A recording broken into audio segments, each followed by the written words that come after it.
Paris at night is pure magic. The way the city lights shimmer, the soft murmur of voices in the distance, the Eiffel Tower standing tall against the dark sky, it all felt unreal. My partner and I had planned this trip for months, and on our last night, we decided to visit the Eiffel Tower at midnight. Less crowded, more intimate, and the perfect way to end our time in Paris. We had no idea we weren't alone. We took the elevator up to the second level, where the view stretched across the entire city. The cool night air felt refreshing, and everything about that moment was perfect. Until I noticed him. At first, I thought he was just another tourist, a man standing near the edge of the railing, looking down at the city. But something felt off. He stood completely still, not moving, not shifting his weight, not taking photos like everyone else, just staring, not at the skyline, at us. Trying to shake the unease, we took some selfies, laughing and enjoying the moment. I made sure to keep the camera at an angle so that the strange man wouldn't be in the background. But the moment I snapped the picture, my stomach dropped. Because there he was, perfectly centered in the frame, still, expressionless, watching us. "Let's move to the other side," I whispered. We walked further down, putting distance between us and him. We took another photo, and somehow, he was there again. My partner noticed my discomfort. "What's wrong?" I turned to point him out. But he was gone. The railing was empty. No way someone could have moved that fast without us noticing. I looked around, scanning the other visitors, expecting to find him somewhere nearby. Nothing, just empty space where he had been standing. I felt a shiver creep up my spine. That's when I made a decision. We needed to leave. By the time we got back to the hotel, I had almost convinced myself that I had imagined the whole thing. Almost. But then as we lay in bed, I started scrolling through the pictures, and my breath caught in my throat. In every single photo, he was there, even in the shots where he shouldn't have been. And then, I reached the last picture. I felt my heart stop, because in the final image, he wasn't in the background. He was standing directly behind us, too close, too real, and worst of all, I swear to God, he was smiling. I don't know what we saw that night, maybe a trick of the camera, maybe something worse, but the next morning, when I checked my phone again, the last picture was gone, like it had never existed. But I remember it, and sometimes, late at night, when I look at my reflection in a dark window, I get the feeling that someone is standing right behind me.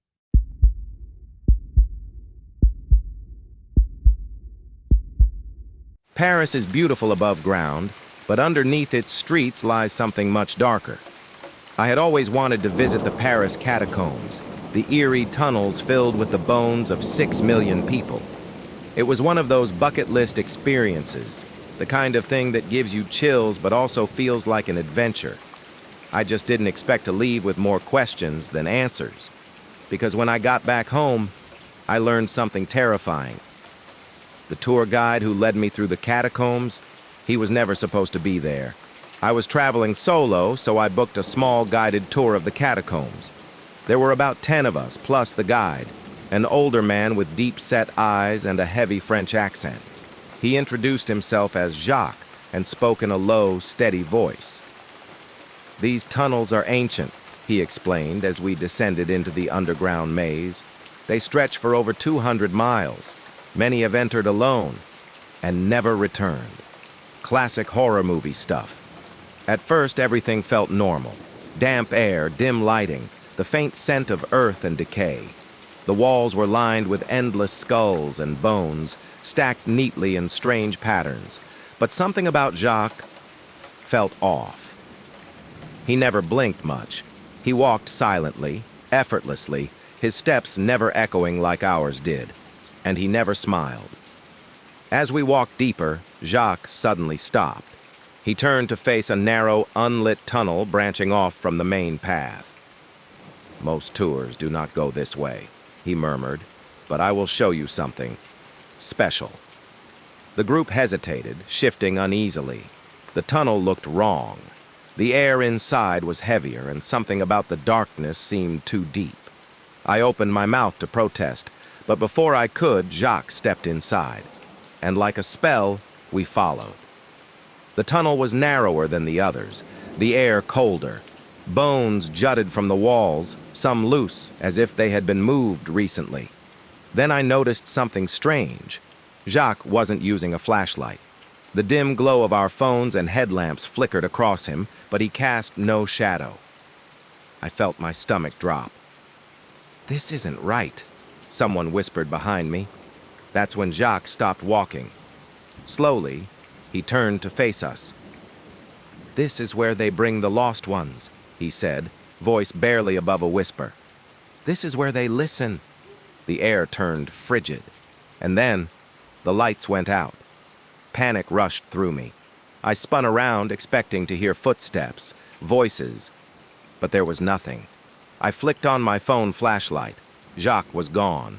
So was the tunnel we came from. My breathing turned ragged. No, this wasn't possible. Then, from the darkness, a whisper. Not one voice, many. Layers upon layers of murmurs, too low to understand, all speaking at once. The walls seemed closer. The air pressed against me. Then, just as suddenly, a light appeared ahead. A doorway. A way out. Without thinking, I ran. I stumbled into the main tunnel where the rest of the tour group stood, staring at me. "Where did you go?" someone asked. "We turned around and you were gone." "Gone?" I gasped. "Where's Jacques?" Blank stares. "Who?" "The tour guide. Jacques. He led us into that tunnel." More confused looks. Then the POW official tour guide, another man, stepped forward. "I am your guide," he said, looking concerned. "I have been with you the whole time." I left the catacombs shaken. Had I imagined it? Had I hallucinated an entire person? I needed proof. That night, I went through my phone pictures. Most were normal, bones, tunnels, the group. Then, halfway through the photos, I found one that made my blood run cold. A picture of the group standing in a tunnel. And in the corner, just barely visible, a shadowy figure, dressed in old-fashioned clothing, no face, just watching. Jacques. I tried to find out if any past guides had gone missing. I never found a record of a Jacques, but I did find something else. A legend about a former guide who vanished decades ago while leading a group into a tunnel that was later sealed off. His name was never recorded. And his body? Never found. But if you ever visit the catacombs, and someone offers to take you down a path no one else does, don't follow.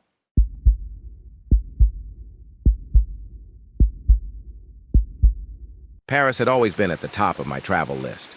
The cobblestone streets, the charming cafés, the history, everything about the city felt like a dream.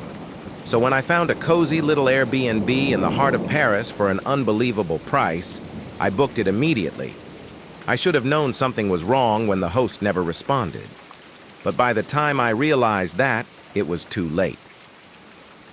I arrived in Paris late in the evening, dragging my suitcase through the narrow streets. The address led me to a tall, historic building, its old stone walls covered in ivy.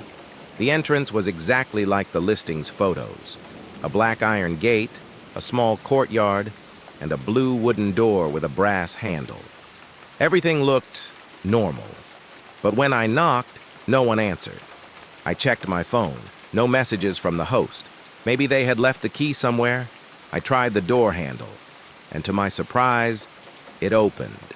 The place was small, but beautiful. A tiny kitchen, a living area with a vintage sofa, and tall windows with heavy curtains.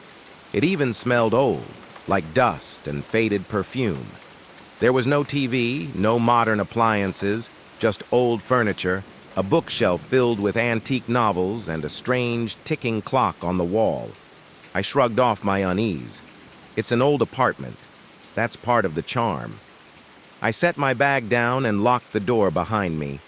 Then I opened my phone to check the listing again, and that's when I saw the first red flag. The Airbnb listing was gone, not booked out, completely removed. No record of it, no reviews, no host profile. I frowned, refreshing the page. Nothing. That uneasy feeling in my stomach grew stronger. I looked around the apartment. The dim lighting made the furniture cast long, stretched-out shadows against the walls. And for the first time, I noticed there were no personal items, no toiletries in the bathroom, no food in the kitchen, no sign that anyone had lived here at all. I chalked it up to exhaustion and decided to sleep it off. The bedroom was small, just a simple bed and an old wooden vanity mirror. I pulled the curtains shut, but they felt oddly stiff, like they hadn't been opened in years. That night, I tossed and turned. And when I woke up in the morning, the apartment had changed. The curtains were different. They were no longer deep red, but a faded, dusty blue. The sofa had changed, too. Older, torn at the edges. Even the clock on the wall was missing. I stared in confusion. Had I been imagining things? I grabbed my phone to check the time, but it was dead. I walked to the kitchen. The refrigerator door was open. I hadn't touched it since I arrived, and inside there was one thing sitting on the shelf, a yellowed newspaper. I picked it up, my fingers trembling. The date on the front page, 1946. A chill ran down my spine. I rushed to the front door, gripping the handle, but it wouldn't turn. It was locked. I banged on the door, shouting for help. No response. I ran to the windows, yanking the curtains aside. But instead of the Parisian street I had seen last night, there was nothing. Just endless fog. The city was gone. My breathing became ragged. I ran back to the kitchen, yanked open every drawer, searching for a key, anything. And then, a knock at the door. I froze. The handle slowly turned from the other side. The door creaked open, and a woman stood there, dressed in 1940s fashion, her eyes wide with shock. "What are you doing in my apartment?" she whispered. For a second, neither of us moved. Then she screamed. Everything flashed white, like a camera shutter, and suddenly I was standing outside, on the same Parisian street. The building was gone, just an empty lot with a rusted old sign. I stumbled away, heart hammering, and when I looked at my phone, the Airbnb listing was back. But now, it had one review. "Do not stay here. It's not real."